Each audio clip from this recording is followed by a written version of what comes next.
Gaku Kitada is a spineless nerd who got into an elite school on scholarship because of just how smart he is. Gaku has always had an interest in math right from his childhood. It's basically all he knows how to do, which is what made him the #1 pick. His school signed him up for the annual Math Olympiad exam, hoping he would easily be able to bag the trophy. But on the exam day, our boy chokes and literally ends up leaving his answer sheet blank. The next day, the principal and other members of the board confront him about this. Apparently, the school has always taken first place in the Math Olympiad since it was founded, but Gaku went and broke that streak, so the principal is really pissed off. Gaku just wanted to be a great modern-day mathematician, but now his dreams have been crushed. Now he spends most of his time working as a chef at the school cafeteria. He believes that even if he's able to get by with the scholarship money, he would still need to work part-time to support his dad. Otherwise, he would just be a burden. If there's no other complications, he should be graduating in about 6 months. His co-worker named Ayu hears his sob story and admits that it's kinda sad. She previously heard rumors of Gaku being the super smart guy in school, so she never expected to hear this kind of thing. As for herself, she's aspiring for a sports scholarship to the school and is still on the waiting list, so she's just working here to earn some allowance. That aside, she asks Gaku to tutor her dumb nephew since he's so smart, but he's not exactly cut out for teaching. He finds cooking to be an easy and effortless task, so much so that he can even zone out while cooking. While Gaku cooks, he accidentally squirts some ketchup on his face. Ayu panics and offers to wipe it off immediately, but Gaku himself isn't bothered in the slightest. He just continues to cook. Then at that moment, a light-haired guy in a hood walks into the cafeteria and spots the delicious meal Gaku just finished preparing. Gaku is done cooking, so he serves some to Ayu as her complimentary staff meal. She takes one look at it and her mouth starts to water. She's never seen a staff meal look this delicious before. She takes her first bite of it and her taste buds go on a roller coaster of adventure. Then all of a sudden, the hooded guy from earlier walks in and requests the same meal he just served her, but Gaku shuts him down, saying that meal is only for the staff. The hooded guy doesn't care about that. He picks up Gaku's plate and starts to devour it, and after he's done, he pats Gaku on the head like a dog and walks out nonchalantly. Later that day, Gaku has another meeting with the principal in his office.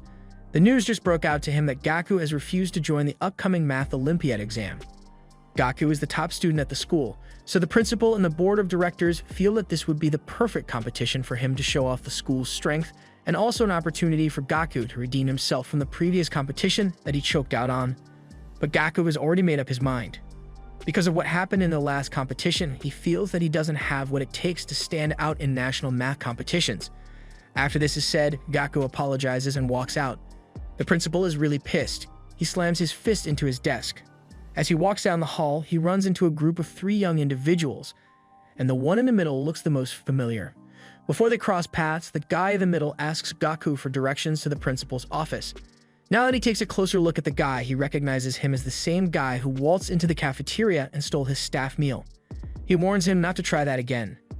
Gaku asks him what class he's in. The guy replies, saying he's not a student there, he's actually here as a chef. Apparently, the principal invited a bunch of important people for a catering service. They're currently looking for the principal, just to say hi to him. The guy in the middle suddenly switches up and says he doesn't want to see the principal anymore. He's more intrigued to see the kind of person Gaku it is. In the next scene, they both are seen in the kitchen together. The guy apologizes for his rude behavior today and offers to cook something for him. As they spend time together, Gaku learns that this guy is only 23 years old and he already has his own restaurant. He's really envious of that. The guy tells Gaku not to sell himself short though. Gaku is smart enough to enter the Math Olympiad exam. Just then, Gaku receives a phone call from his overexcited dad, who called just to ask him how things are going at school. Gaku tells his dad that he's been able to maintain his grades, and with the look of things, he would likely be able to get into Tokyo University. He promises his dad that he'll find a high-paying job eventually after he graduates, but his dad tells him not to worry about it. He wants Gaku to get a master's degree and study abroad. He'll find a way to pay for it. Gaku's dad knows just how much Gaku loved doing math as a kid. He believes it's his job as a parent to support his dream.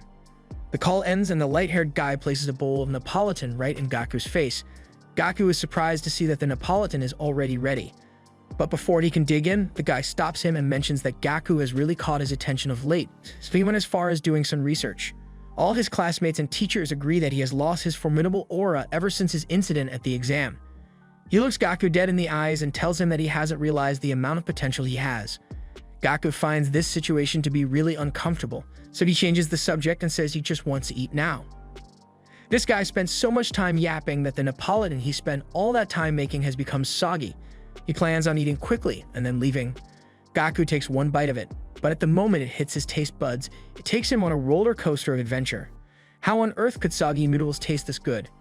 Gaku has to know how this was prepared, so he asks him how he did it. Just then, a call from Ayu interrupts and he immediately gets up to leave. The guy walks away and looks back at Gaku, saying he thinks his Neapolitan noodles are better, which is why he specifically didn't use the method he did. Gaku is left speechless and in utter disbelief. The guy is just about to walk out, but before he does, he introduces himself as Kai. Then he leaves the room. With that being over, Gaku picks up Ayu's call. She's at school and is in a state of panic. She sends Gaku a picture of the school bulletin board that shows Gaku has been expelled. The school wants Gaku to return the scholarship money and are expelling him just because he won't participate in the school math Olympiad competition. What's he going to tell his dad that's working so hard to pay for his tuition? The principal looks down at Gaku as he kneels in the rain and tells him that he hates being humiliated more than anything in the world. Him handing in a blank paper during the exam brought nothing but shame to their school. Not to mention they lost a lot of sponsorship donations because of what he did. They even gave him a second chance to redeem himself with the upcoming math competition, but he trampled all over the principal's effort. The principal walks away saying there's nothing Gaku can do to fix this. He has to return the scholarship money. Ayu sees all that just happened and is about to run over to him, but Kai comes out of nowhere and beats her to it. Later that night, the principal is having an important meeting with some important guests. His school's reputation is on the line, so he can't afford for the food he serves them to be trash. Because of that, he invited the best chefs in the city. And as they walk in, the principal introduces them one by one. The guests drop their jaws as they find out that Kai is a gourmet chef and he's only 23 years old. Kai is also the owner of the infamous Chef K restaurant, which is a one-star restaurant in the city. The guests gasp as they hear this. The principal proceeds to glaze Kai unnecessarily, but the guests only get more and more impressed. Shortly after, the maid hands over the menu to the principal. He looks inside and is shocked to see that the main dish is Neapolitan noodles. The principal knows that's a very basic dish, but he still decides to trust Kai on his decision. In reality, Kai actually kidnapped Gaku and is currently forcing him to make a large batch of the noodles. Gaku can't handle this much tension, so he has a nervous breakdown. He feels he's a nobody that won't amount to anything. He's not worthy of cooking for the principal's important guests. Ever since the Math Olympiad, he feels his existence is pointless. Aya sees that this is really getting to Gaku, so she suggests they go home, but Kai interrupts, saying that if he sits his ass down and makes some delicious Neapolitan noodles, he guarantees that it would be able to change his current situation for the better. Kai gives him two options: to continue living his so-called loser life in peace or hold onto this glimmer of hope that could change his life. Gaku hears that and thinks about how hard his dad worked to get him this far. He can't let him down.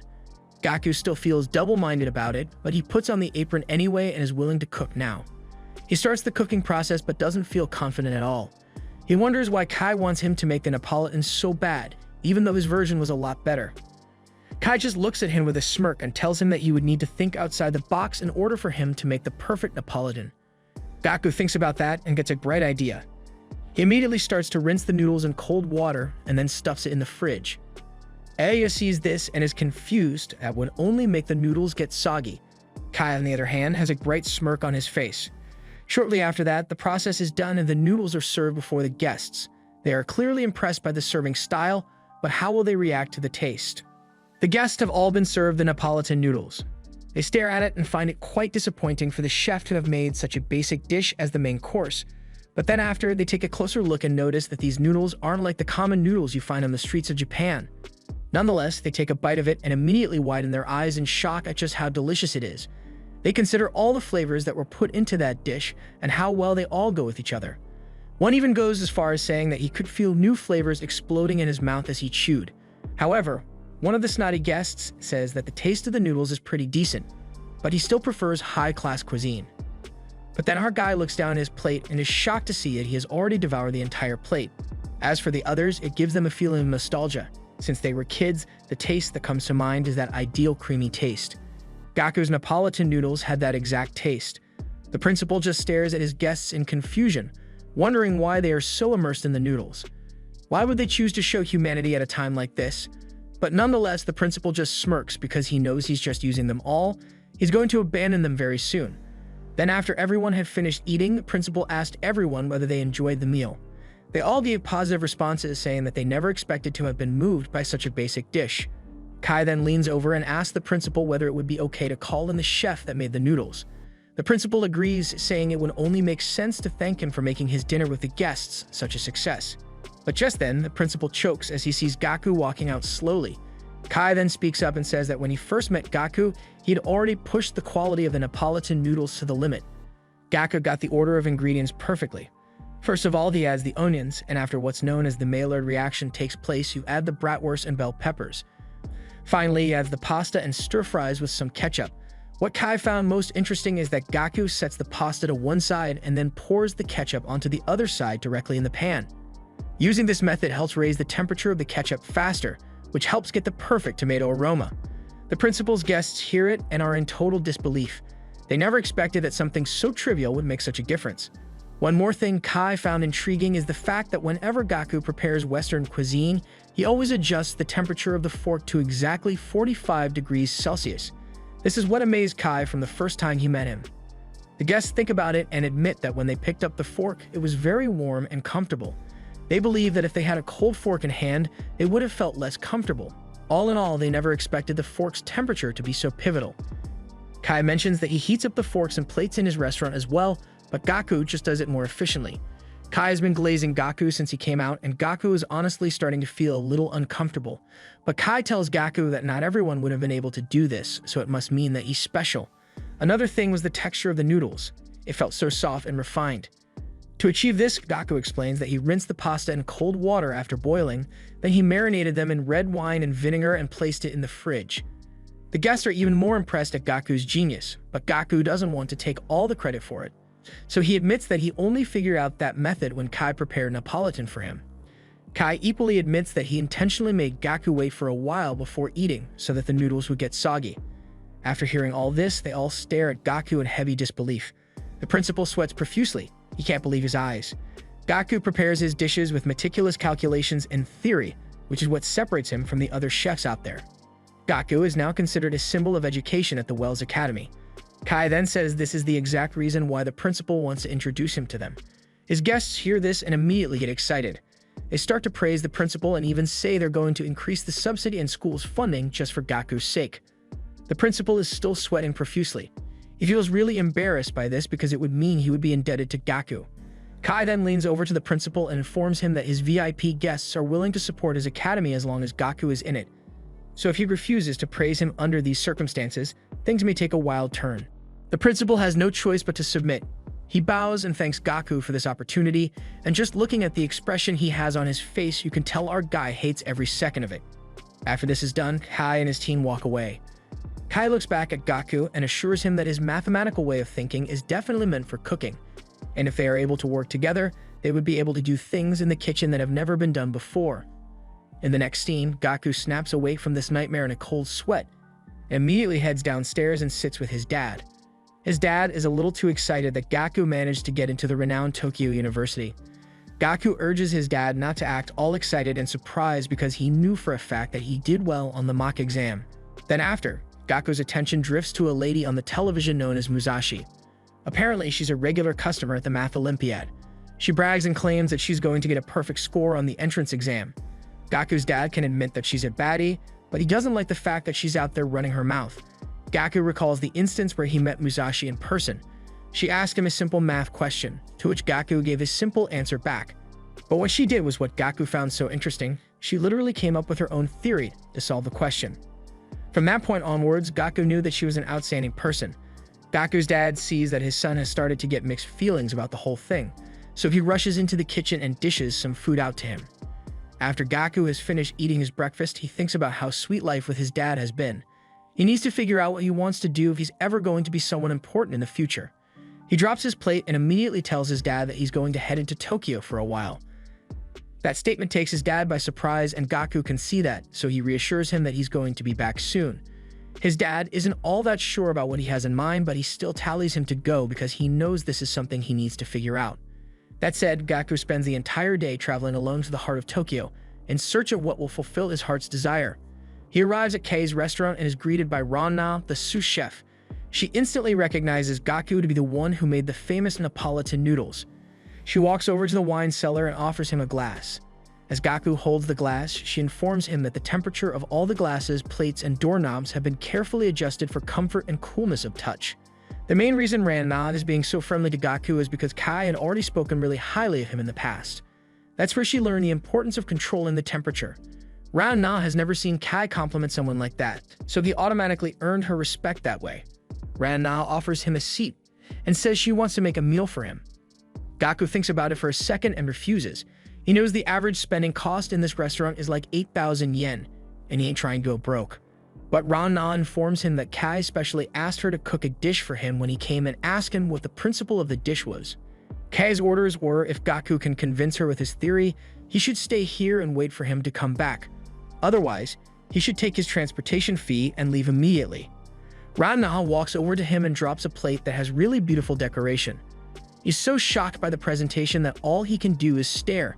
But before he can dig in, Ran-Na decides to be brutally honest and tells Gaku that it's going to be impossible for him to become a chef in this kind of restaurant. The culinary world is a really scary place, and she doesn't think that someone like him who isn't ambitious would be cut out for it.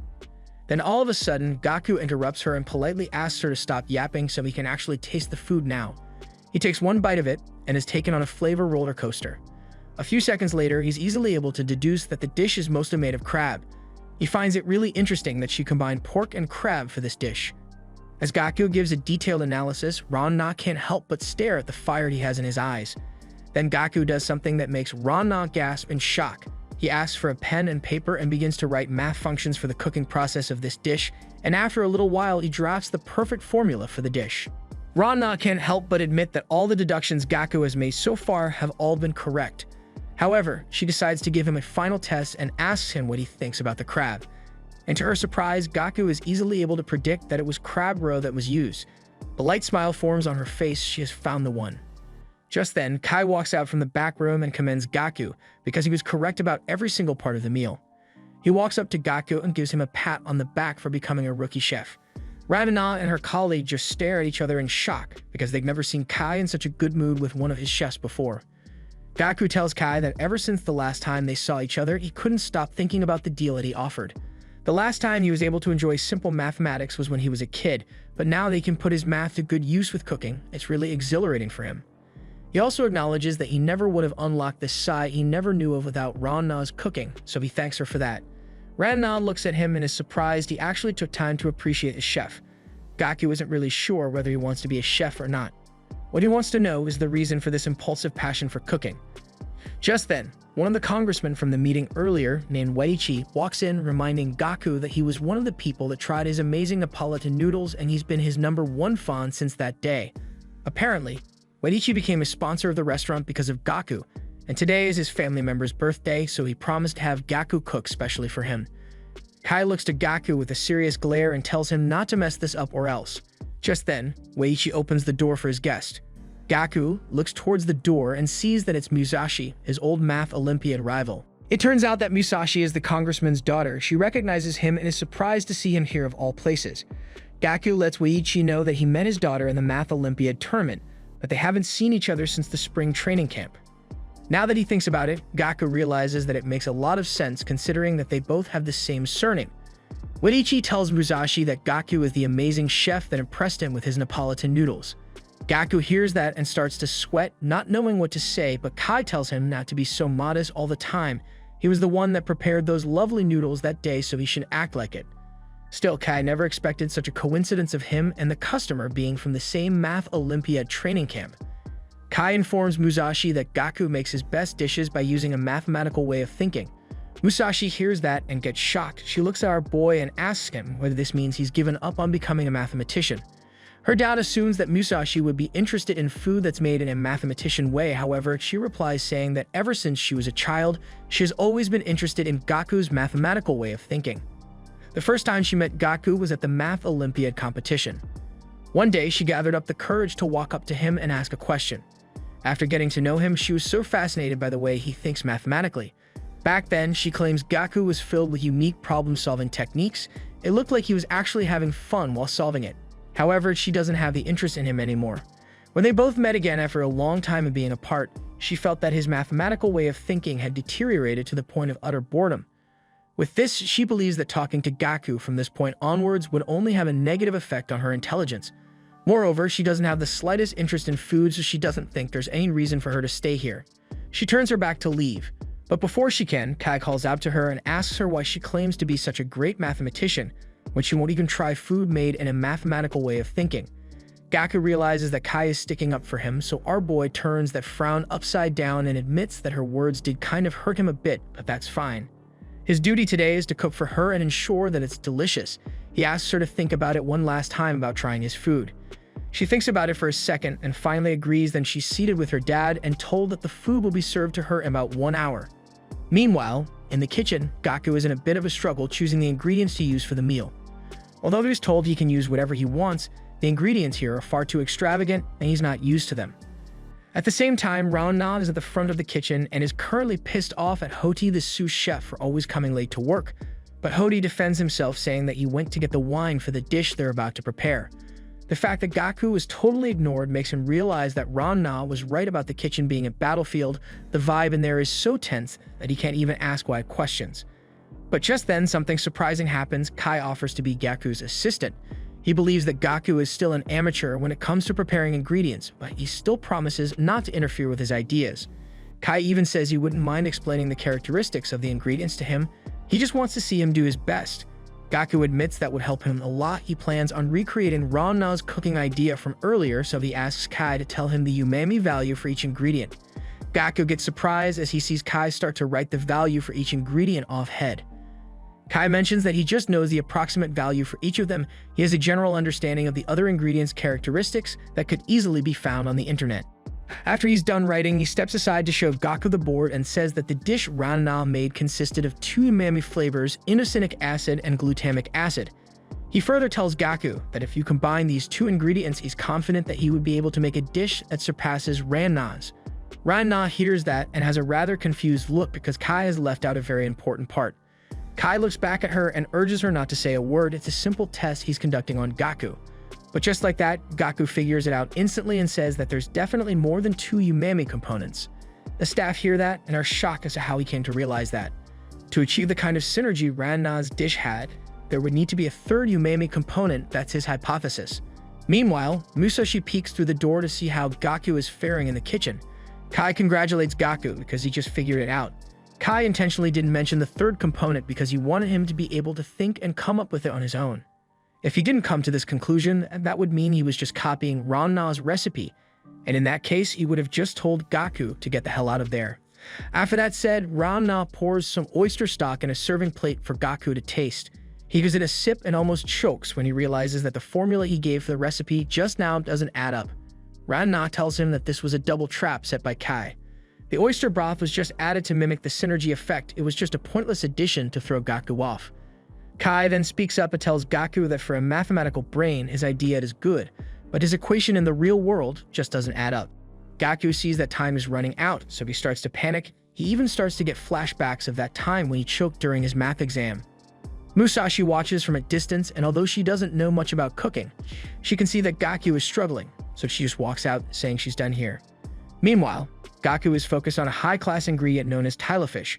Gaku believes tilafish would be the missing variable in his equation, and right as he says that, Kai smiles and says he just figured it out. Gaku writes down the recipe for tilafish, scallops, and prosciutto. That's the only shot they have right now. One of the staff comes to announce that it's almost time to serve the side dish, so they all work as fast as they can to prepare the tilafish. And after it's done, the waitress takes it to the guests to eat. Musashi and her dad take their first bite of the dish and instantly remain speechless at the taste of just how delicious it is. Her dad starts to get really excited because he sees that the perfect seasoning brings out the characteristics of the tilafish. He never even thought it would go so well with prosciutto. Adding rice at the bottom was the icing on the cake. It ties the 2 flavors present in the dish perfectly. This feeling is the same one he felt when he tasted the Neapolitan noodles, the same warm, familiar feeling. Musashi is still breathtaking. She asks Gaku what the name of this dish is. He replies saying this dish is known as okazuke. This was a dish that Gaku's dad often made for him when he was a child. However, it's mostly made on special occasions. Gaku realized that when cooking for customers, he couldn't rely solely on numerical umami values. He needed to trust his own judgment to achieve the best possible flavor. Musashi hears this and actually agrees with Gaku, saying that sticking to laws and values while cooking would only make your process rigid. There needs to be some room for flexibility. Kai then speaks up and says that cooking has nothing to do with the chef's subjective opinion, but rather the customer's subjective opinion. At the end of the night, they all escort the guests to their car, but before they leave, Gaku is informed that Musashi left her notebook inside the restaurant, so he hands it over to her. She instantly widens her eyes in surprise and snatches it out from his hands. After that, she just thanks him for the meal and walks away, all while having a cold expression on her face. As the congressman drives away with Musashi, he tells her that she shouldn't have given that kind of cold reaction to Gaku after he returned her notebook. That was a really kind gesture after all. But little does he know that she's actually been idolizing Gaku this entire time and has a photo of her and him together. Back at the restaurant, Gaku looks to Kai and kindly asks him to let him come and work here after he graduates. The time he enjoyed solving math problems felt like an abandoned childhood memory. He's finally starting to get that feeling back. However, Kai recalls that it was once Gaku's dream to become a mathematician, so he asks him what he plans on doing about that. Gaku says he'll find a way to convince his dad. Moreover, he can attend Tokyo University whenever he wants, but this is the only place he can find that kind of impulse. He wants to open the doors of truth in the cooking world. That said, Kai shakes his hand and agrees to his proposal. After graduation, the students are gathered for a general assembly. Gaku is now the talk in the school. He managed to get into Tokyo University, which is a university with the lowest acceptance rate in the country, but even after doing so, he dropped out right away. At the end of the event, Muomi heard about him dropping out and asks him whether this is something he really wants to do. Muomi secured her admission through the sports program to a university across the country. If he ever encounters any difficulties, she tells him not to hesitate to call her. Gaku's dad knows that his son diving headfirst down a path he's never been down will be difficult, and all in all, he wants Gaku to pursue his dreams. So before he bids him farewell, he tells him to do his possible best out there and not to forget that he doesn't need to go through hardships alone. He has a home he can come back to whenever he wants. With that said, they both say their goodbyes and Gaku hits the road. As Gaku sits in the car, he can't help but feel guilty that his dad wanted him to study and graduate at Tokyo University, but instead he only managed to get the admission. Gaku can't tell what the future holds, but he sure hopes that it will be worth it. In the next episode, Gaku is busy scribbling in his notebook when Kai walks up to him all of a sudden. This startles Gaku. He begins to greet Kai and explains that he even got here 2 hours ago because he's really excited for the plans they have today. Kai realizes that he arrived a bit late, so he apologizes for keeping him waiting. What he finds even more interesting is what Gaku is writing in his notebook. He explains that he's just doing some calculations based on the behavioral patterns he noticed about people in Tokyo. Our boy was so focused on it that he didn't even realize that he was waiting for Kai the entire time. Nonetheless, it's quite obvious that Gaku is really excited to start working. He's willing to put his head down and do exactly as he's told. Kai does like the fact that he's motivated, but still urges him to calm down a bit. Gaku is told to start work at Kei's restaurant the next day, and for today, he's to find a place where he'll be staying. They arrive at an apartment building and climb the stairs. Along the way, Gaku mentions that his father is really grateful to Kai for providing him with a cheap place to stay in Tokyo. It's a really great help because he needs to start paying off his student loans. On getting upstairs, Gaku looks around and is amazed at how spacious the room is. To him, it looks like a locker with a bunch of supplies. Kai lets him know that he can use the kitchen as he likes. Gaku is relieved the moment he hears that because he nearly fainted once he heard the prices of normal apartments in Tokyo. He asks if Rana and Hoti are in the building as well, but it turns out that this is actually Kei's personal home. He's been living here alone for a while now, and Gaku is going to be his guest. Kai isn't sure, but Rana and Hoti are renting a place near the restaurant. They both step into the room and see a 10 out of 10 baddie posted up on the bed. She immediately clings to Kai and complains about how he coasted her after they did the deed last night. Kai honestly forgot they even used this room last night. He plays the nonchalant card and tells her to get out of there because Gaku is going to be moving in. The girl continues to rant endlessly, so Kai just throws her stuff downstairs, after which he looks her in the eyes and tells her to get lost. Later that night, Kai takes it upon himself to personally cook for Gaku a bowl of Neapolitan noodles. After it's done and they both sit down, Gaku apologizes for having Kai cook for him when he's the one supposed to be doing the cooking. He doesn't want to be a burden, so he offers to at least be doing the chores around the house, but Kai tells him not to worry about it because Nene, the maid, already has it covered. Kai tells Gaku not to worry about cooking or housework. What he should be focused on this evening is thinking of how he can grow as a chef by analyzing this meal. He also adds that if he isn't able to come to an accurate conclusion, then he would basically be rendered useless to him, and he'll be fired immediately. Neapolitan noodles was the dish that brought him this far in the first place. Ever since they met and Kai tasted it, he got inspired and was able to add his own twist to his version of it. Our boy Gaku hears this and has a very surprised look on his face. He lifts it on his fork and notices that it doesn't really have a dark red color. However, he can't smell the strong aroma of the tomatoes. He gives the noodles one taste and instantly starts to analyze it from the mathematical dimension. He believes the Neapolitan he made that was praised so much for is nothing compared to the masterpiece Kai just made. Gaku has no choice but to keep digging in. He needs to find an explanation as to why these noodles are so delicious. The secret ingredient is the lobster.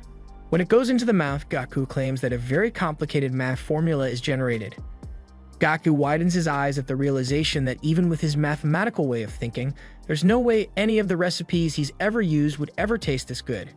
Kai hears that and has a bright smirk on his face as he tells him this would mean his brain is useless in this case. Kai always wanted him to open the door of truth with cooking, which is why he asked to become his right-hand man. The world of cuisine is unparalleled and unprecedented, therefore, if he doesn't pursue a sense of familiarity, there's no chance of him becoming a chef. His first task is to make meals for all the staff and make sure they're satisfied. Kai can't just let him start serving customers all willy-nilly. He'll need to learn the basics first. This task is going to be a bit tricky because the employees over there are naturally picky eaters, so it's going to be really hard to satisfy them. His mission is to get passing grade from everyone in the space of a week. Most of the people Kai has ever given this task usually end up failing him. With that, if Gaku is unable to meet the terms, Kai would fire him on the spot. However, before leaving, Kai gives him some advice, saying that him pursuing a sense of familiarity in cooking isn't going to get him far. Even though Gaku naturally has the talent for cooking, it's clear that Kai just wants to devour it. That in mind, Gaku cheers up and gives a bright smile, saying he's really excited to carry out this task. That afternoon, Nanan gives Gaku his chef uniform, but he's kinda disappointed because he's been given a tacky white one, while most of the cool chefs he sees on TV are dressed in the black ones.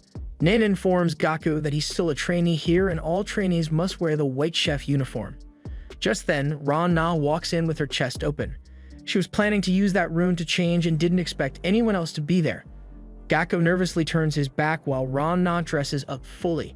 That aside, he walks to the kitchen, and on his way there, he confidently affirms to himself that he's going to make a delicious meal from the start and get everyone's approval. Shortly after he arrives at the kitchen, he looks around and slowly starts to get intimidated as he sees so many skilled chefs in the same room with him.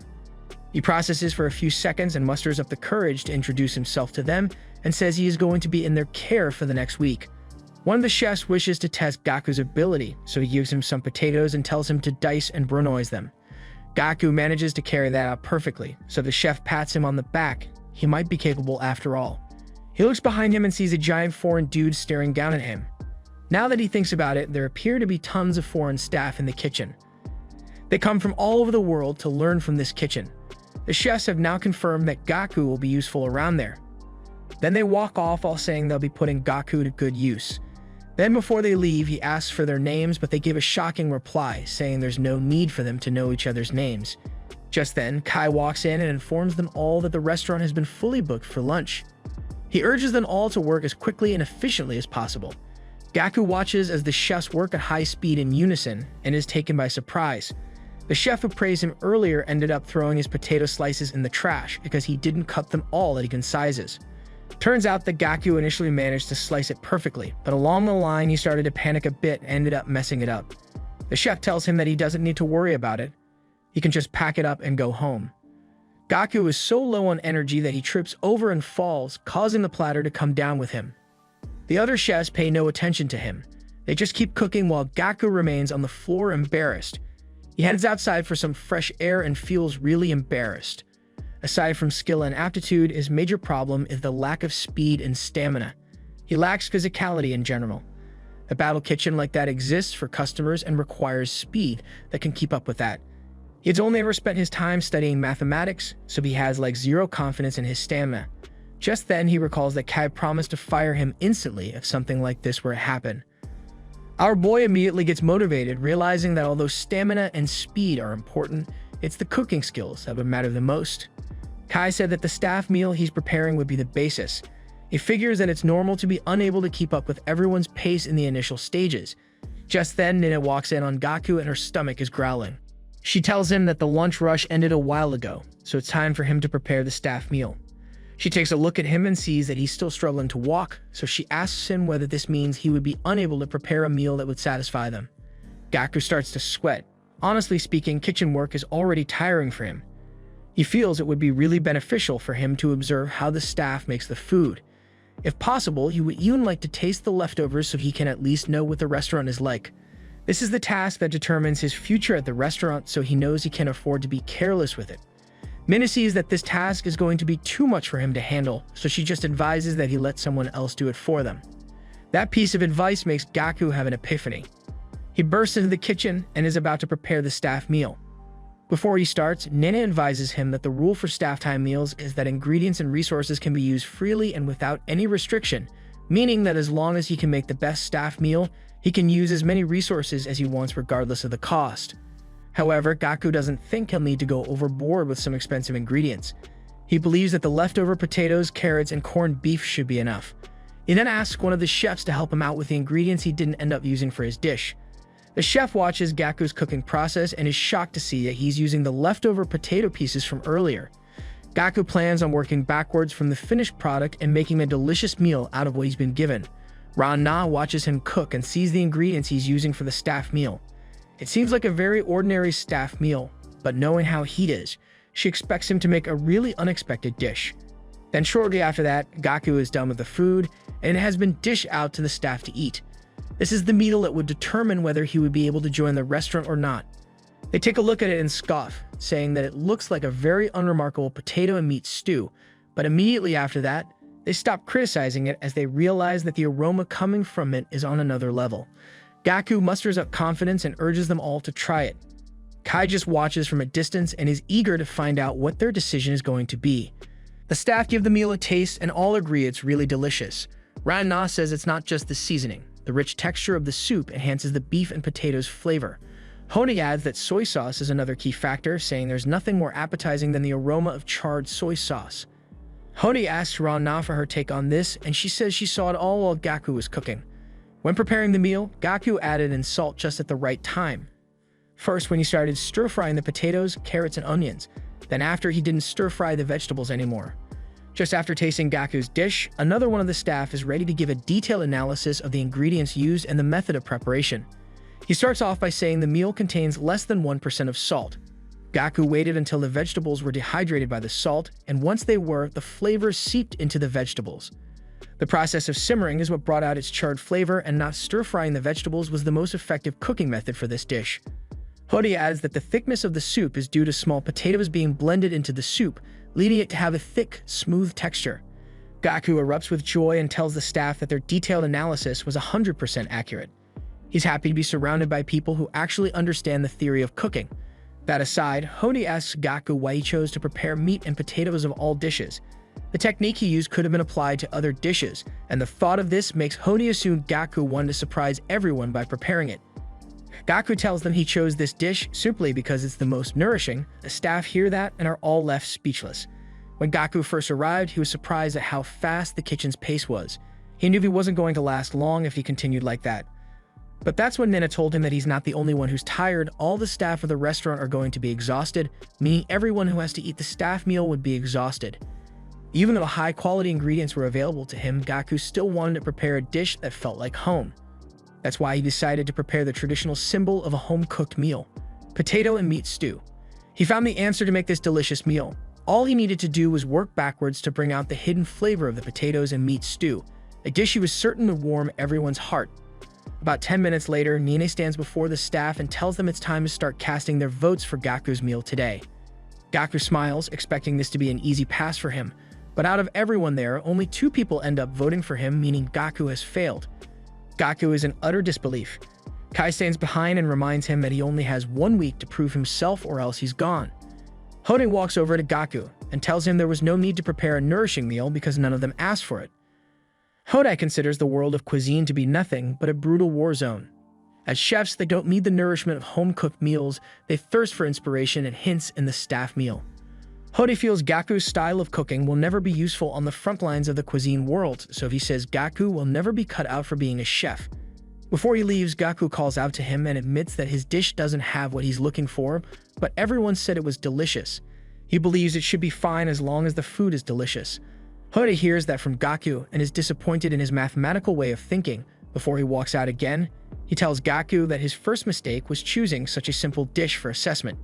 5 days after that, Gaku was in a state of confusion.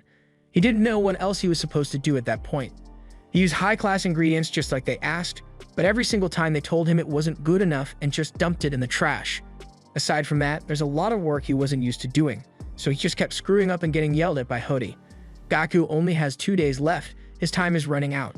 Just then he receives a message from his dad. He scrolls up and realizes he's been so busy with the restaurant that he couldn't even reply to his dad each time he texted. Gaku reads the heartwarming messages and starts to feel a little uneasy. What if he just ends up disappointing him after all this? Gaku then hears a familiar voice call out to him. He looks up and sees it's his old pal Womi. Looks like she had a little accident and now has to use crutches for the meantime. She actually came all the way here looking for Gaku since she heard his restaurant was around here, but she didn't expect to actually find him. She accuses him of slacking off, but Gaku tells her that the restaurant is closed right now. It only opens on Wednesday nights. They both sit down on the bench where she tells Gaku how her life's been going ever since graduation. She's been training since March, but all of her competitors are levels ahead of her. Right from day one, she felt hopeless due to the difference in their abilities. But swimming is the only thing she's good at, so she kept on practicing until her body couldn't keep up. She ended up tearing her meniscus badly. She should be back in action after 2 months of healing, but in the meantime, she has to use those crutches to move around. That aside, Womi had a feeling she might run into Gaku, so she packed lunch for him ahead of time. With her injury, she literally had nothing better to do, so she started cooking. Gaku thanks her for the food and gives it a taste. The amazing flavor takes him by surprise, and Womi can tell he recognizes the taste. This dish is a local dish called miso. Her grandma gave her some when she first came to Tokyo, so she figured she would prepare some for Gaku. Gaku feels so reassured by the taste of the food. Womi feels reassured as well because this is a taste she's been used to ever since she was born. But Womi just starts to cry all of a sudden as she gets flashbacks of her past. At first, Gaku is baffled, but later realizes as he gets a flashback of his dad. He grabs Womi and looks her in the eyes.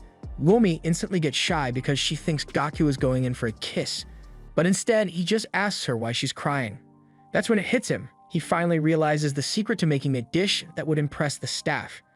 Womi can see Gaku has just gotten inspiration, so she tells him he can go to the restaurant and carry his idea out. Gaku asks if he can take the lunchbox back to the restaurant and Womi agrees. He then runs off while thanking Womi for all she's done for him. Later that evening, the staff are talking about Gaku and how he only has 2 days to prove himself. Since Kai was the one that recommended him, they honestly were quite excited. But now that they've met Gaku, they just find him kind of disappointing, but Ramna still believes he'll pull through. The others even expect him to be too frustrated to come back to work. But they open the kitchen door and are surprised to see Gaku arrived a lot earlier than they did. Hode walks over to Gaku and sees that he's using math theories and formulas to map out today's dinner rush.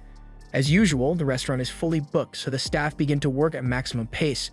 Heifer and the others are quick to notice that Gaku isn't as sluggish around the kitchen as he was before. He's a lot faster and more efficient with his tasks. Hody takes a look in Gaku's notebook and sees that his mathematical model is what's helping him move around so freely. At this point, Gaku realizes on the first day he was surprised at everyone's fast pace in the kitchen. As a force of habit, he wanted to find a formula and pattern in the staff's movements, and that was his biggest mistake. He realizes he can't just focus on the staff's movements alone, he has to observe the dish's movement as well and then recapture it with polar coordinates. If he can master that movement, he's certain he would be ahead of everyone else here. Hode sees how swift his movements are and can't believe his eyes. But all this swift movement is really taking a toll on Gaku's body. He's starting to slow down again. He walks for a while and almost slips, but Hody catches him, admitting that he really exceeded his expectations today. However, his advice to Gaku is to let his body learn how to fight and not just rely on data. Gaku admits what Hody said is true. However, he believes he'll be just fine as long as he has his data. Hody hears that and shudders in shock. Gaku asks Hody to just give him a little more time to train his movements. He thinks improving the kitchen efficiency is something worth looking into. At the end of the evening, dinner hour is over, so all the customers have gone home. So all the staff are eager to find out what Gaku will make for the staff meal. Gaku, understanding the theory, is nice and all, but what determines his future at the restaurant is the staff meal. Hody admits the potatoes and meat stew he prepared on the first day was a really delicious meal, but he still failed because it didn't get everyone's approval. Hody reminds Gaku that today and tomorrow are the last chances he has to prove himself. However, Gaku is so confident in himself that he says he doesn't even need tomorrow. Kai hears that and is curious where Gaku is getting his confidence from. So he asks him what the theme of today's meal is going to be. Gaku boldly replies, saying the theme is going to be homesickness. Everyone shudders in shock at the moment they hear that. Hearing that gets Kai excited, so he says he wants to watch Gaku's process of making the dish. However, he wants to be the only one to observe by Gaku's side. Kai recalls Gaku saying he won't even need tomorrow's chance, so he tells him that if he doesn't pass today, this will be his last day in this kitchen. Outside, the other chefs talk about Gaku, and feel he's come to realize why the first day's potato and meat stew didn't get everyone's approval. The fact he talked about homesickness only proves that. Meanwhile, Gaku has started to prepare his dish while Kai watches. While cooking, Gaku acknowledges that before now he never looked at people closely. There's a lot of foreigners among the staff, so he never considered the trademark food of their hometown. Instead, he previously chose to make generic Japanese meals.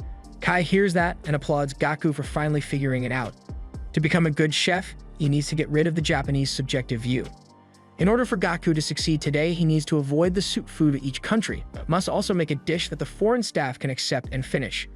Having this in mind, Kai is curious about what kind of ingredients Gaku will be using for his meal. Gaku shows him the ingredients bowl and Kai screams out in raw excitement.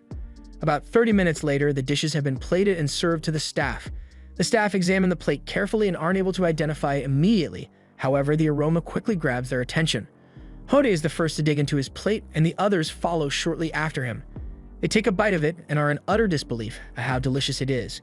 The beef fillet dipped in the vegetable puree makes the perfect combo.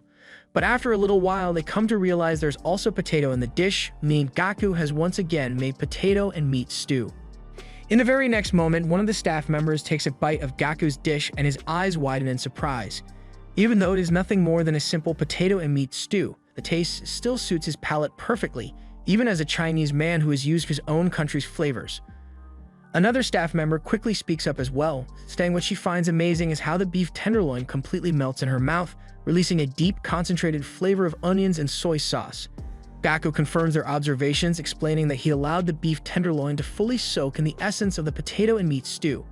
First, he prepared a broth made with dried bonito and kelp, then let the beef simmer slowly with soy sauce and mirin, so it would absorb the richness of the stew. At that point, Kai begins to explain further. He says that in Japanese-style meat and potato stew, every single ingredient can usually be eaten just as it is. But when the dish is prepared overseas, there are other ways to bring out the flavor. For example, you can infuse the taste directly into the meat from the very beginning. You place the meat inside a vacuum-sealed bag, pour in the broth to marinate, then heat the bag in hot water set to precisely 56 degrees Celsius. Gaku adds to this explanation, pointing out that because he used tenderloin, the broth's flavor could penetrate the meat evenly. The tenderloin's texture allows it to suck out the air and makes it easier to absorb the broth thoroughly. Kai also mentions that Gaku originally planned to use a thermometer to carefully measure the temperature, but he told him they already had a water bath machine, so he let him use that instead. Hearing this, Hody is left in disbelief.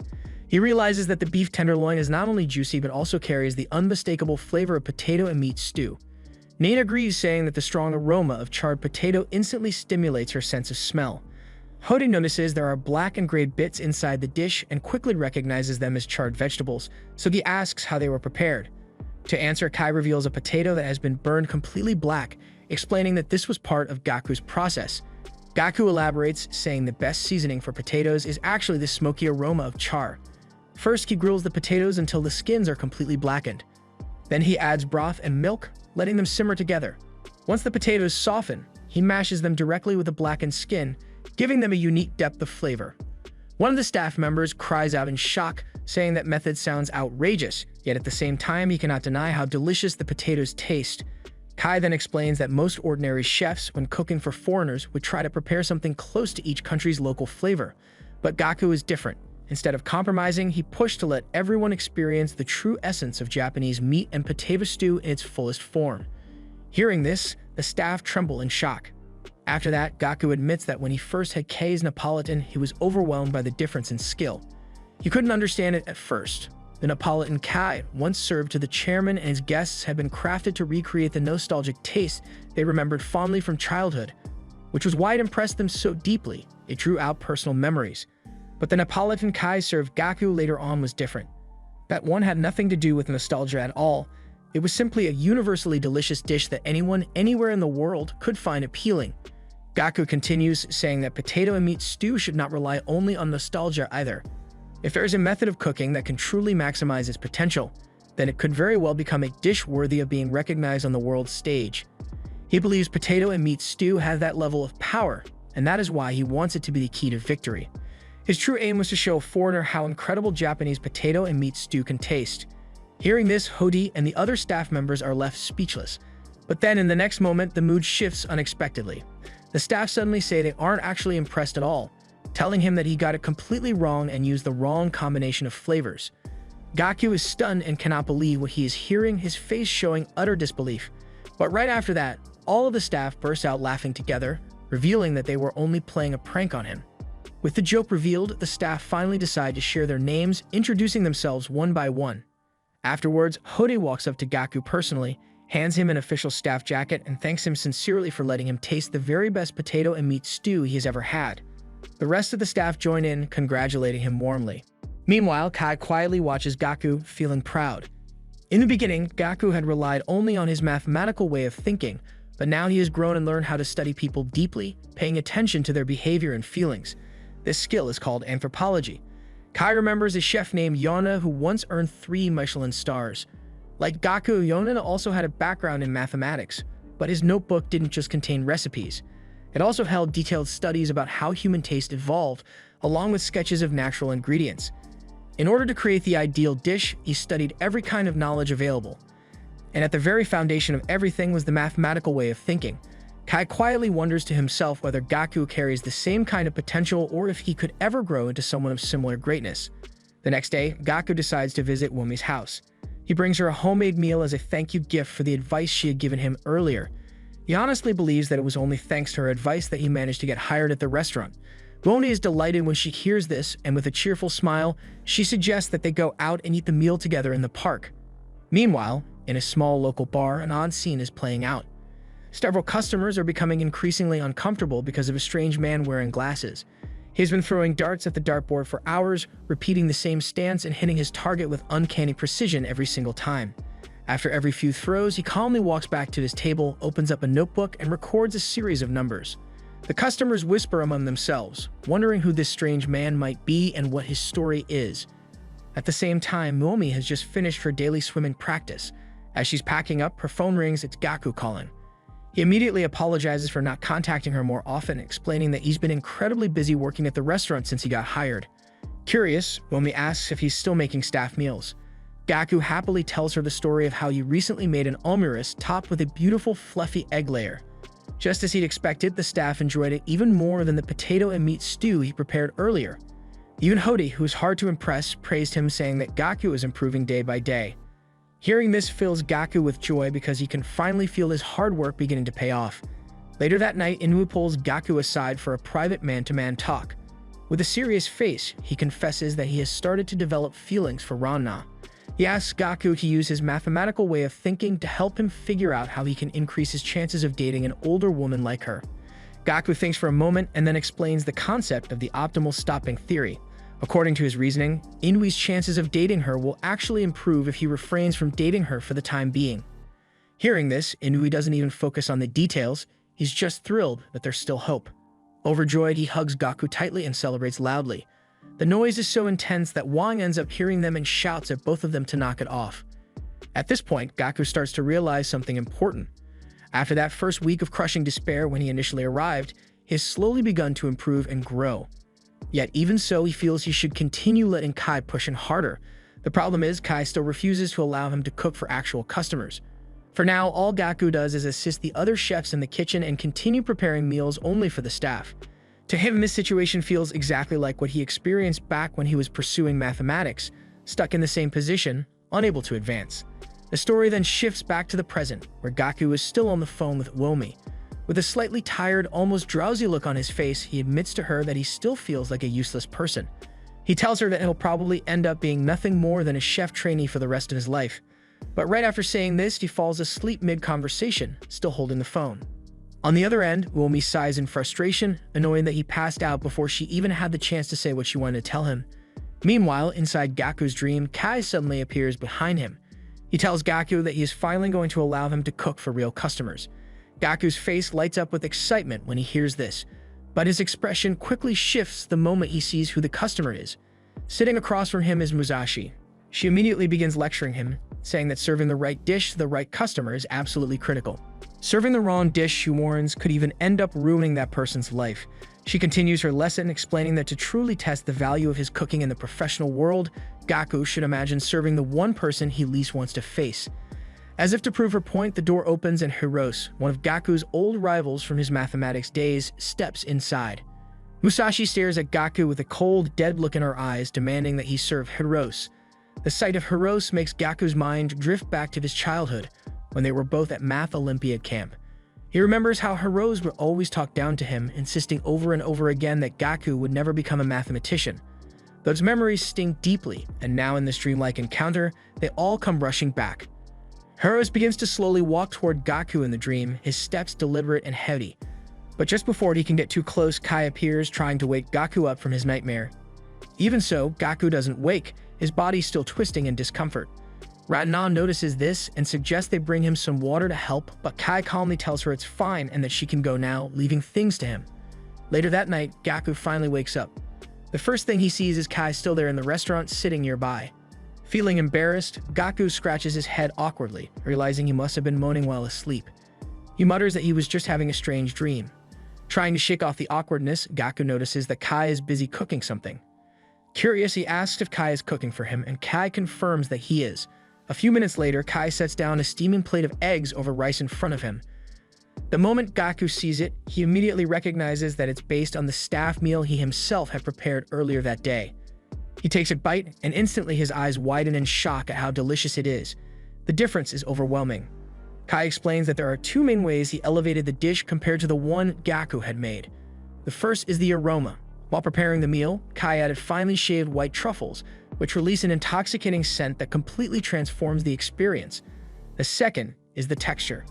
Kai explains that the perfect mouthfeel is achieved when the rice and eggs blend seamlessly together into one smooth bite.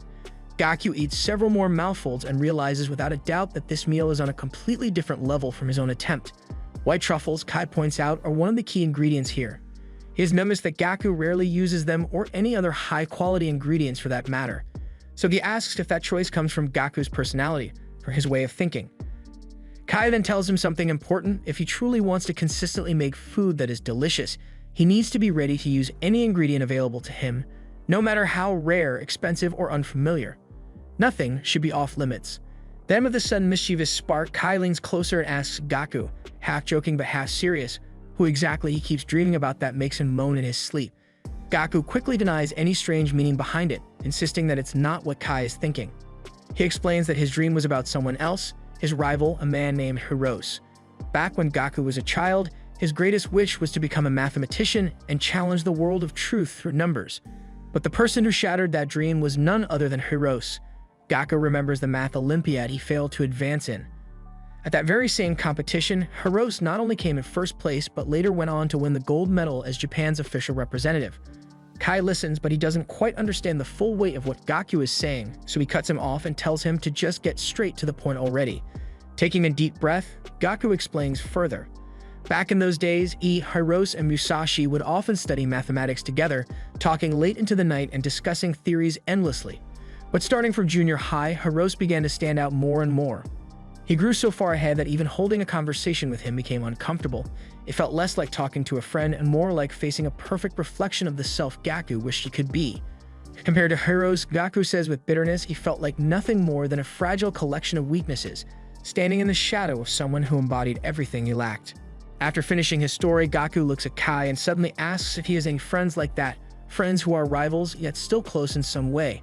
Gaku admits he wouldn't really know, since Kai almost never talks about himself or his own past. The question makes Kai pause and reflect. For the first time, his mind drifts back to his youth. After a moment, he tells Gaku that he once thought he had those kinds of friends too, but he explains bluntly that he defeated them a long time ago, and that is precisely why he stands where he is today. Kai then walks directly up to Gaku and lays things out plainly. The reason he has never let Gaku serve food to customers, he says, is because mathematics is Gaku's only real weapon, and yet he still hasn't truly mastered it. If Gaku cannot overcome that weakness, Kai says firmly he will never allow him to stand in front of customers. He explains that he knows Gaku's type well, someone who only truly shines when standing on the stage directly facing others. For that reason, Kai believes the best training method for him is to cook for someone he is genuinely afraid of. However, he adds coldly he cannot simply invite people over just to benefit Gaku alone. In response, Gaku finally reveals the truth. The person he fears most is none other than Echitaro Hirose. At the sound of that name, Kai visibly shudders, his expression shifting in shock. Almost immediately, he presses Gaku for more details and asks if this Hirose has won any awards recently. Gaku thinks about it and suddenly remembers, yes, Hirose has just received the prestigious Masami Kusanos Award. Upon hearing that, Kai quickly pulls out a newspaper and shoves it into Gaku's hands. He points to the headline and explains that their restaurant has actually been requested to provide catering for the very same award ceremony. Kai's eyes glimmer with intensity as he leans in close to Gaku, a wild look spreading across his face. He tells him that this means both he and his rival Hirose will be at the same venue. With complete certainty, Kai declares that this cannot be coincidence. It has to be fate. He tells Gaku that on that day, he is going to be the one serving the food. Meanwhile, far away, Musashi receives a phone call. On the other end is Hirose himself asking her about Gaku and what he has been doing lately. With a casual tone, Hirose suggests that both she and Gaku should come to Princeton, just like he did.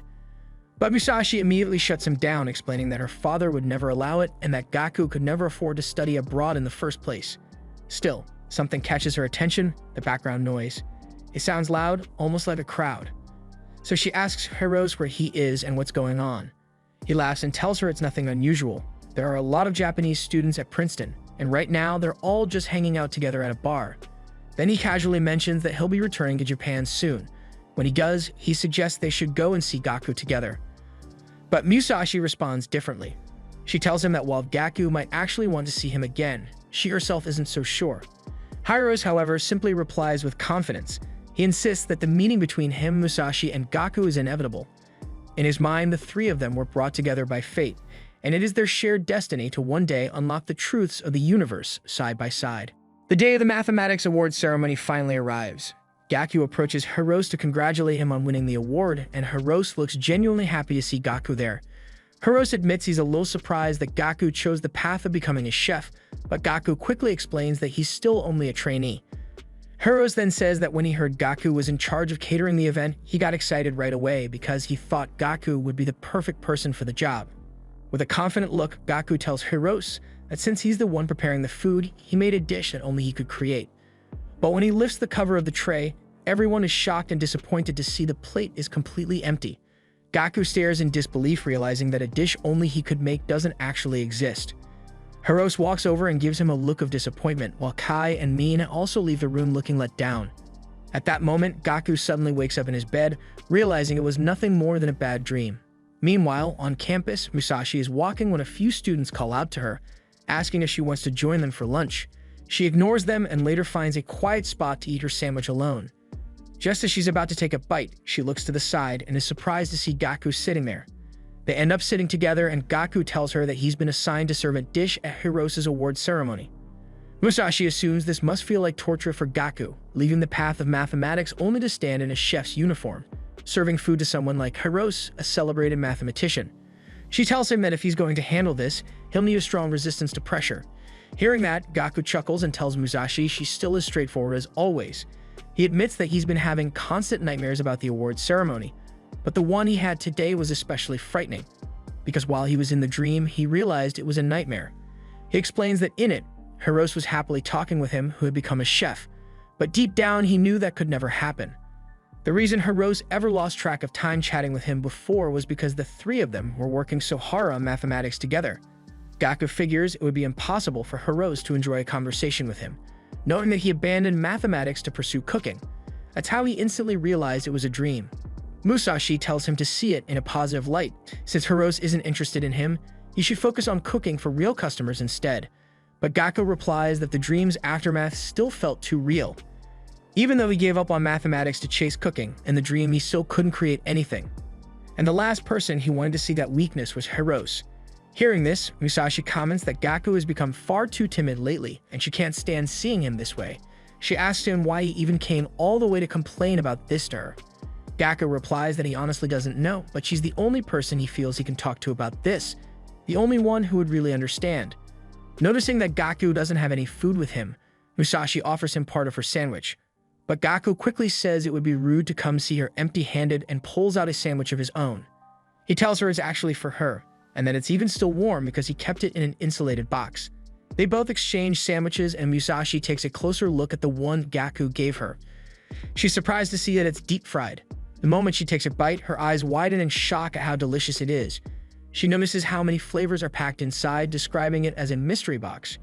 You never know what's inside until you bite into it.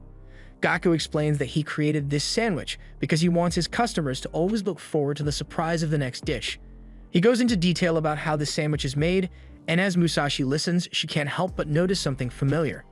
The expression on his face while explaining reminds her of the same happy look he had when they were kids. She begins telling Gaku that before meeting him in Hirose, she could only immerse herself in mathematics alone. Back then, nobody around her understood how beautiful and exciting mathematics was. No matter how passionately she explained it, everyone dismissed it as boring and walked away. The more she devoted herself to mathematics, the more isolated she became from the other kids. She knew this even as a child and convinced herself that solitude would only make her better at math. But everything changed when she first met Gaku. When Musashi met him, he became her first motivation to pursue mathematics with passion. She saw him as someone who could enjoy math wholeheartedly. Through him, she realized she didn't have to keep her distance from people in the world around her. Doing so would only lessen her love for mathematics. She says she once thought Gaku was invincible when he was enjoying math. But with a teasing smile, she adds that all of that is in the past and now she's far better than him. Setting her words aside, Gaku admits that Hirose's abilities keep growing stronger and his very existence bothers him. In the past, Gaku used to enjoy mathematics purely for fun. But once he started competing with Hirose, his focus shifted. He began worrying only about doing his very best. Musashi hears this and suggests that maybe, when he saw Hirose's name on the award, he lost that original sense of enjoyment. In response, Gaku tells her that he was reminded of that enjoyment when he served her the pan-fried tila fish back then. Realizing this, he suddenly stands up, takes Musashi's hands, and thanks her sincerely for having this talk with him.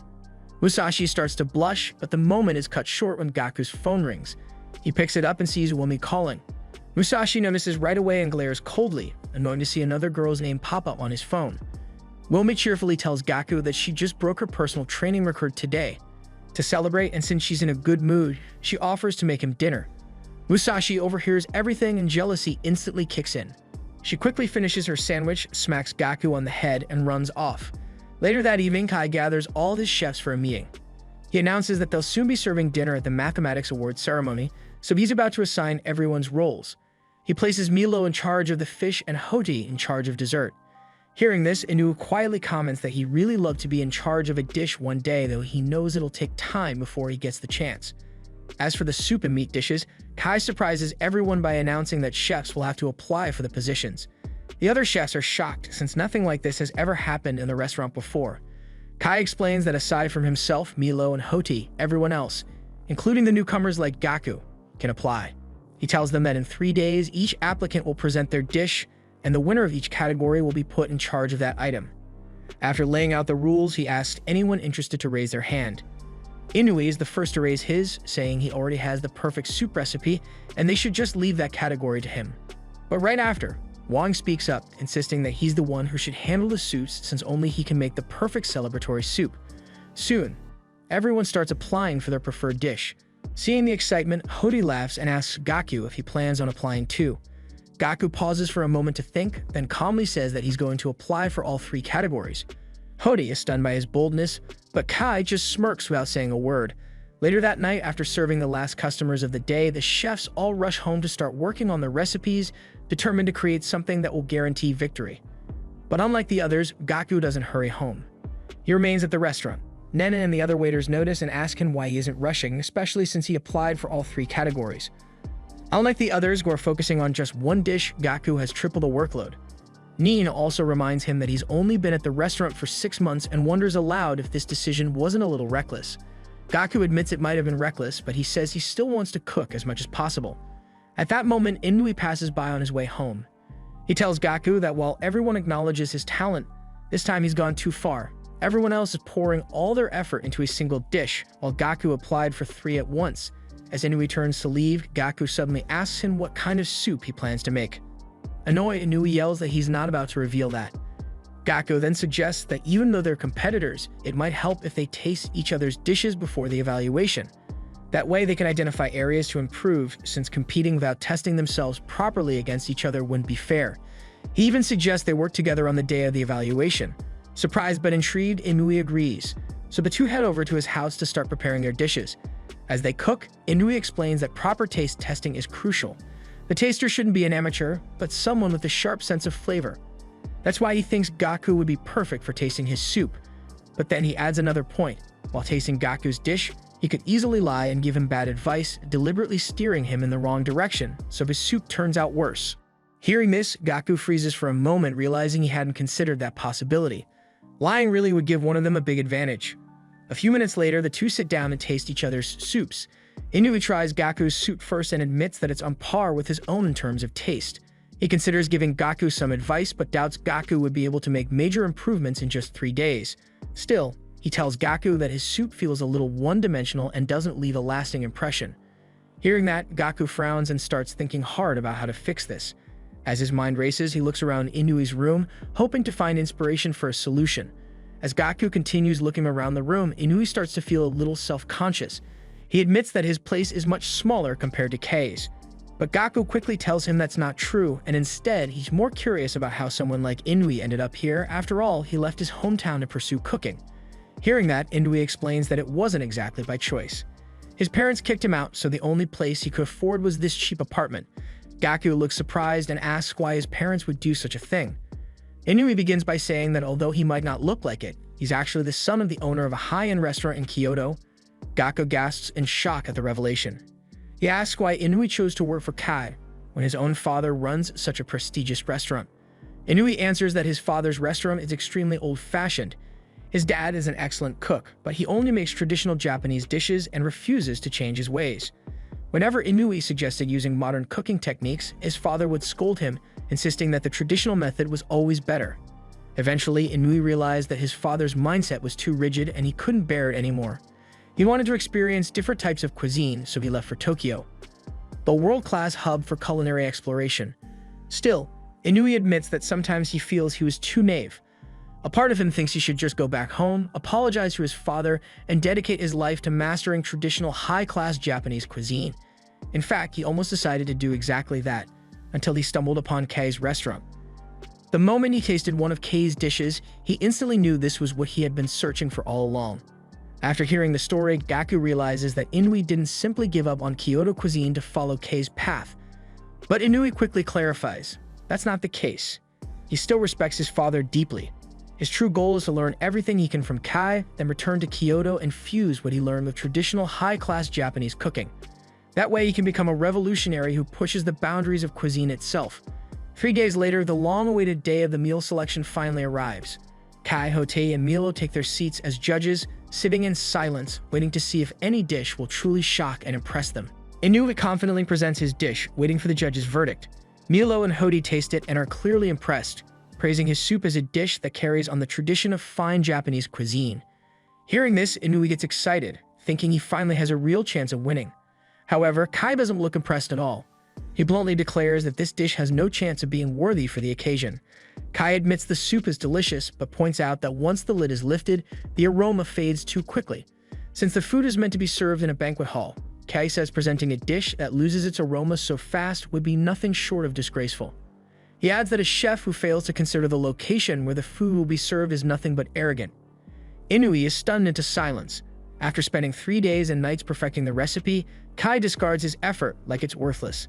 Taking a sip of wine, Kai tells him he has once again lost his chance so easily.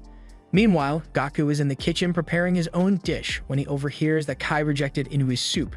He feels bad for him, knowing just how much effort Inui put in. Next, it's Wang's turn. He presents a special eel soup explaining that he heard people in Japan enjoy eating snakes. Wang is known as a complicated man, having left Hong Kong just to study cooking in Japan. Hotei tastes the soup and is amazed at how perfectly Wang prepared the eel, praising him for pulling off something few chefs could manage. Milo agrees, saying he has no complaints about the dish. Hearing the praise, Wang explains that snake soup is a treasured delicacy in his hometown, so this is the dish he can cook most perfectly. Kai also approves, saying he has nothing to criticize and commends Wang's effort. Inui, who had spent time with Wang, notices that Wang only shows emotion when speaking about his hometown, Hong Kong. Though his family was not wealthy, Wang was always proud of them. Inui recalls a time when he had lunch with Wang, where Wang mentioned that while Hong Kong was once known for its rich culinary tradition, these days few people keep up with it, and the flavors of the past are slowly fading away. Wang also remembers a close friend from culinary school who went his own way, someone he hasn't seen since. Back when Wang was still a trainee in a Chinese restaurant Kai once visited by chance. After tasting Wang's food, Kai was so impressed that he encouraged him to come to Japan and showcase his skills. As Gaku continues working on his dish, he realizes that even though Wang acts cold and distant, he too has his own story, just like everyone else. When Wang returns from the judges with glowing reviews, the others congratulate him. But to everyone's surprise, he walks up to Gaku, his star rival in the soup category. It's ironic since Gaku entered every category but hasn't served a single dish yet. Next, Kana steps forward to present his dish. His story begins in France, where he first encountered Kai's cooking. While sightseeing in Lyon, he happened to dine at a restaurant where Kai was working as a sous chef. At first, Peita scoffed at the idea of a Japanese chef being allowed to cook French cuisine, assuming the restaurant must be second-rate. But after tasting Kai's dish, he was left completely speechless. Back then, even though Kai could tell that Peita was looking down on him for serving Japanese food in a French restaurant, he deliberately made sure to serve a dish that captured Peina's taste buds. After tasting Kai's cooking, Peina developed a sudden curiosity about Japan, which is what led him to travel all the way there to learn from Kai and study Japanese cuisine. When Milo tastes Peina's dish, he praises it, saying the way all the flavors come together in harmony is truly delicious. Hearing the compliment, Peina lights up with excitement and starts explaining the details of the dish. But that excitement quickly fades when he notices that Kai shows no sign of being impressed. Once Peina's dish is judged, Nene walks in and asks who's going up next. It's supposed to be Gaku's turn, but he still hasn't finished preparing. Shishido then steps forward and says he'll present his dish instead. His dish is simple, roasted chicken, portioned neatly for the judges to try. Fode is impressed, saying that roasting a whole chicken while keeping all its flavor requires great skill. Kai also praises it, saying roasted chicken is a perfect dish for a celebratory event. He explains that carving a whole chicken in front of the guests would liven up the atmosphere, so he commends Shishido for making such a thoughtful choice. Shishido bows to Kai, saying it's all thanks to his training. Shishido's backstory is unusual. He's just as skilled as Hoti and Milo, but he chooses not to go independent. It's not that he can't, it's that he doesn't want to. He prefers to work under Kai for the rest of his life. He's more of a blind follower than anything else, and when asked about his past with Kai, he refuses to share details with anyone. Meanwhile, while Gaku continues preparing his dish, Ran-Na is working on hers as well. Gaku asks her why she's working at Kai's restaurant, but Ran-Na dodges the question, saying she doesn't want to answer while she's in the middle of plating. That's when Nene butts in and reveals to Gaku that Ran-Na is the daughter of the man who owned the restaurant before Kai took it over. Ran-Na freezes, dropping her plating tool as she realizes Nina is about to expose her. The truth is, Ran-Na's father managed the restaurant very poorly. Around that time, Kai had just returned to Japan, and since he liked the location, he bought the place.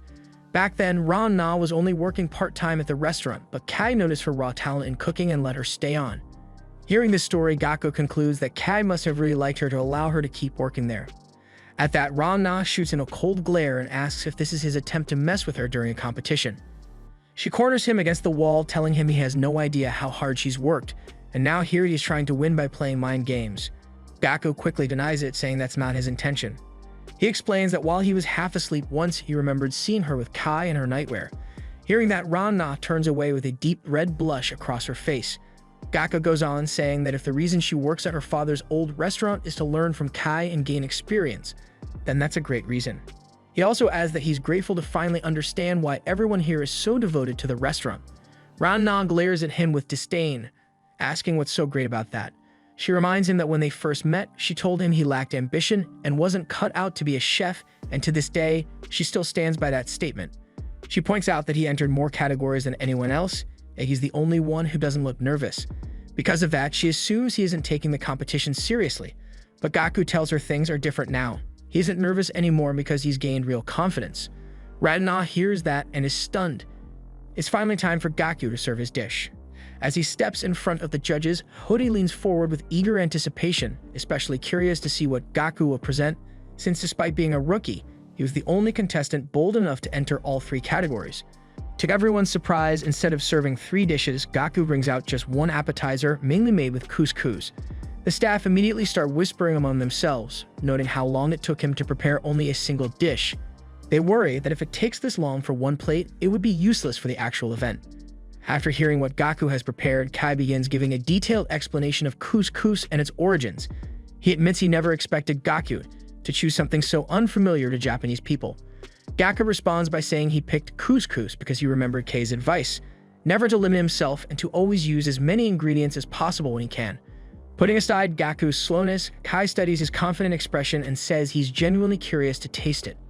Hody is the first to try, and after taking a bite, he remarks that it's delicious with a very refreshing aroma. Both Milo and Kai agree, saying the flavor is outstanding and Gaku has exceeded their expectations. Afterward, Gaku begins explaining in detail how he prepared the dish, leaving the judges stunned. However, judging by the looks on their faces, it's clear they believe his appetizer alone won't be enough to win, since it lacks the strong impact needed. Just as Kai is about to give the final verdict, Gaku signals Nene to bring out a pot.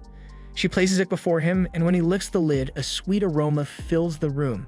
Stirring the broth, Gaku prepares to reveal his surprise. Hody asks what's inside, but before answering, Gaku explains that he intentionally waited until the judges had eaten 2/3 of their appetizer. Hearing this, Kai and the others are shocked. Gaku then reveals that the pot contains a head broth made from the same ingredients used in the appetizer. He pours it directly over the leftover couscous and announces that this is his soup dish. The entire restaurant gasps in surprise. Earlier, Inui had advised Gaku that his soup was far too plain and boring, which inspired him to create a dish that only he could prepare. When Kai and the other judges taste the soup, they are amazed. It surpasses the appetizer in flavor. Kai even awards him extra points for the idea of pouring the broth right in front of the guests, calling it a clever presentation. Gaku explains that he got the idea after watching Shishido think about how to entertain the guests, which made him decide to add a playful twist to his own dishes. At this point, Hodai realizes Gaku was slow in the kitchen because he was busy combining 2 dishes into one, and he can't help but feel impressed. Milo notices that Gaku has one more tray left, so he asks about it. Gaku opens it to reveal a platter of hot pork cutlets. After he explains the cooking method, the judges are once again surprised. When they finally taste all 3 dishes, they respond positively, giving no complaints at all, and tell him he did a really great job. Gaku explains that his inspiration came from Musashi, who told him the meal he prepared once felt like a mystery box. You never know what's coming next. That idea drove him to put on today's performance. Everyone smiles brightly at him, clearly impressed with the creativity and effort he showed. Kai then delivers the final verdict, telling Gaku he did an excellent job. Just then, Ran-Na walks in with her own dish, also an appetizer, and asks the judges to taste it. The next day at work, Milo calls everyone together, saying he's about to announce the winners of the contest. This was the end of episode 8. Subscribe to not miss the next part.